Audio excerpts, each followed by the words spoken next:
আমি যখন প্রথম বিয়ে করি তখন 1650 টাকা বেতন পাই। মাশাআল্লাহ। তারপরে পর প্রথম বাচ্চা যখন হয় তখন 20,000 টাকা বেতন পাই। মাশাআল্লাহ বলবেন না? দ্বিতীয় বাচ্চা যখন হয় তখন 25,000 টাকা পাই। তৃতীয় বাচ্চা যখন হয় তখন 30,000 টাকা পাই। চতুর্থ বাচ্চা যখন হয় তখন 55,000 টাকা বেতন পাই।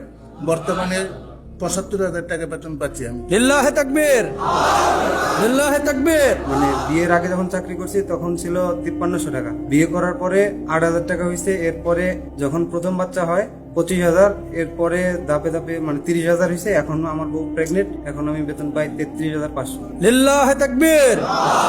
আল্লাহ আরো বারাকা দান করুন, জাযাকাল্লাহ। যারা কনফিউশনে আপনারা ভোগেন যে আসলে খাওয়াবো কি, দেখেন আর রিজকু মাকসুমুন, রিজকের মালিক কে?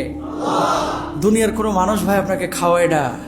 ম্যাক্সিমাম মানুষ এই কনফিউশনে ভোগে যে বাচ্চা যে নিব, এই বাচ্চা নেওয়ার পরে খাওয়াবো কি? কথা বলেন না কেন?